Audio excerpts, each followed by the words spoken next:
So, out of 21 Marvel movies, you're not all going to be in the top five.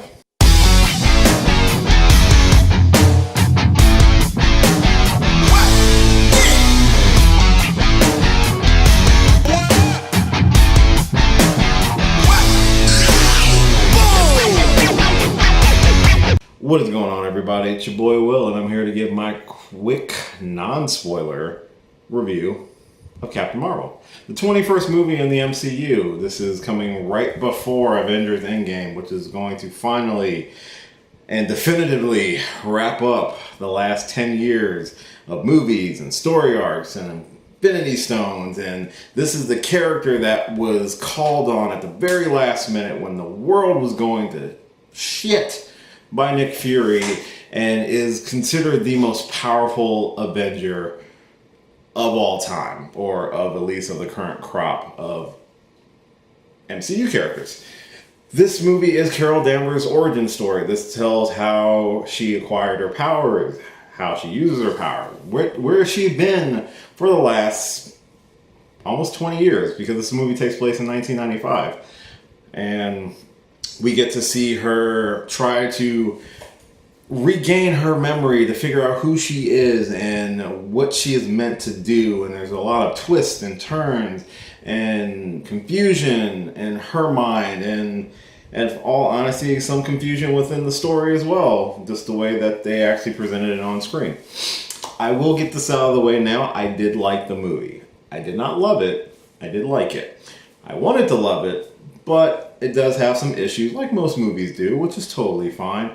This does focus on Carol Danvers, and like I said, it stars Brie Larson as Carol Danvers, Captain Marvel. She is an Air Force pilot who is gifted extraordinary powers, but she has no memory of that. The entire movie is basically her trying to discover who she is. Why is she believes she is one thing and then is later to be something completely different than what she is taught. There's a lot of deception and lies, and we get our first introduction of the Skrulls, who are characters in the Marvel Universe who have the ability to shapeshift into different people just by looking at them. So the Skrulls have been well known in Marvel Comics. This is the first time they've really been featured in the MCU, and I will say the Skrulls, their makeup, the effects look great. I thought the transformations were really cool.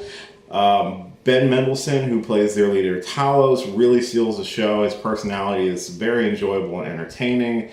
I like Brie Larson. I thought she did a really solid job as Carol Danvers. This is an interesting one because it's very reminiscent for myself of Captain America: The First Avenger. That movie came out right before the first Avengers movie, so most people didn't give that movie a chance. They kind of thought it was just basically set up for the Avengers, and I kind of left this movie feeling the same way with Captain Marvel. Not to say that Captain Marvel is a bad movie. It is a little disjointed. I think that was on purpose, though, by the directors, because Carol's memories are scattered. Her mind has been altered in order to believe she is a Kree, and not from Earth, even though we know she's from Earth. So as an audience, we're kind of left going along with Captain Marvel through her journey of discovery, even though we already know the end result for the most part.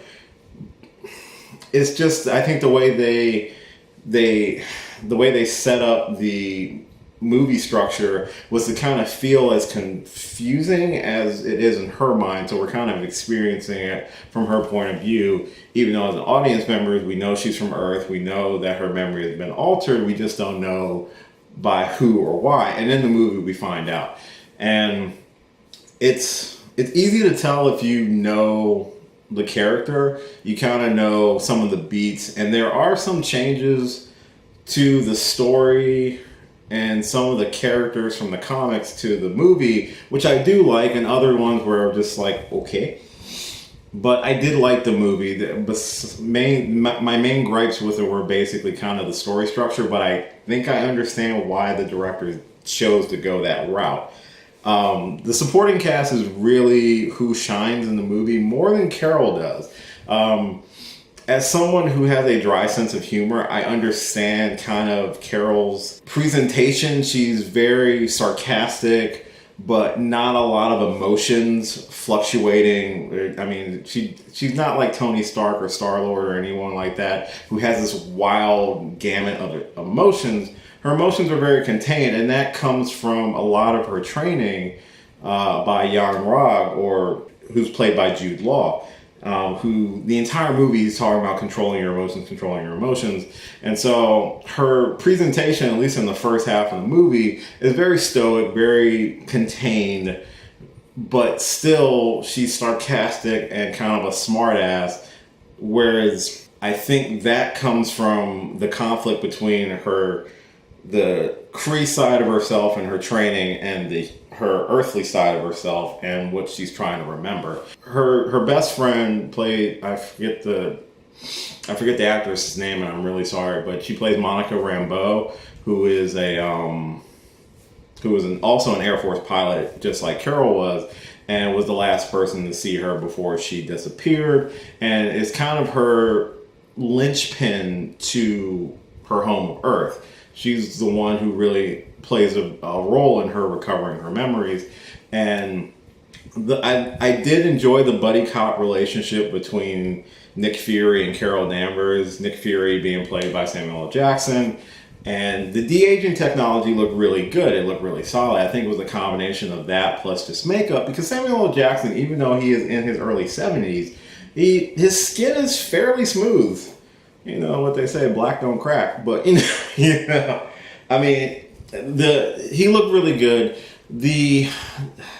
My only issue with him was that his performance was a little bit more over the top than the Nick Fury that we know. So, and I kind of get why, is because with Carol Danvers being more of the straight man, you needed someone to kind of counteract that, and that's where I think Nick Fury's role in this movie was. This movie does take place in the mid-90s, 1995, so as a child of the 90s, everything was very nostalgic.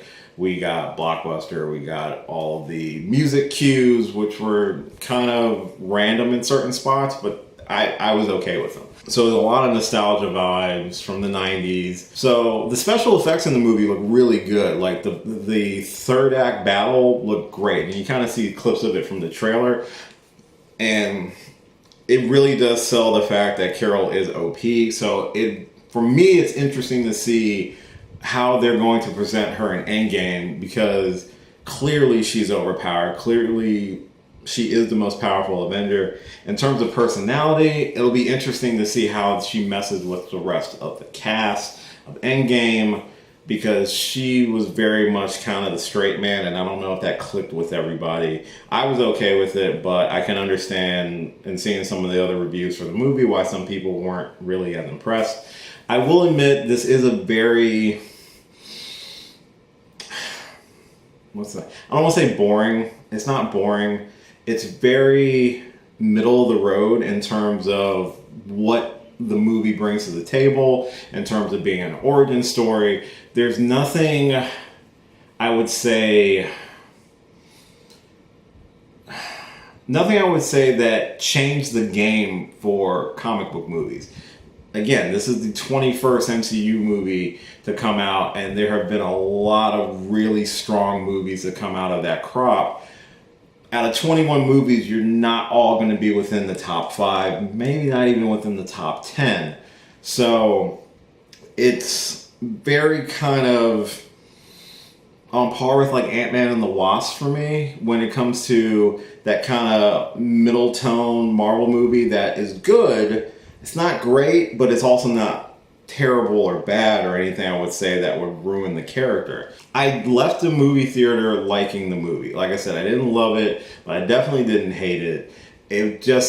I think the reason people are a little bit more harsher on this movie compared to some of the other MCU movies that are not in your top 5 of the echelon of MCU movies is that this was Marvel's first female-led MCU film, and I think that sort of pressure kind of put it on par with something, say, like Wonder Woman, which had an incredible story, kind of waned in the third act, but it was still a solid movie, and was probably a little bit more higher received than this one will be, but I think overall they're both really good movies.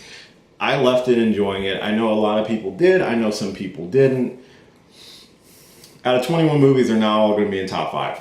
Is kind of what I'm saying. But that being said, I still like the movie. I still enjoyed the movie. I thought the action was great. I like Carol Danvers as a person. I think this was a good coming out party. Not great, but good.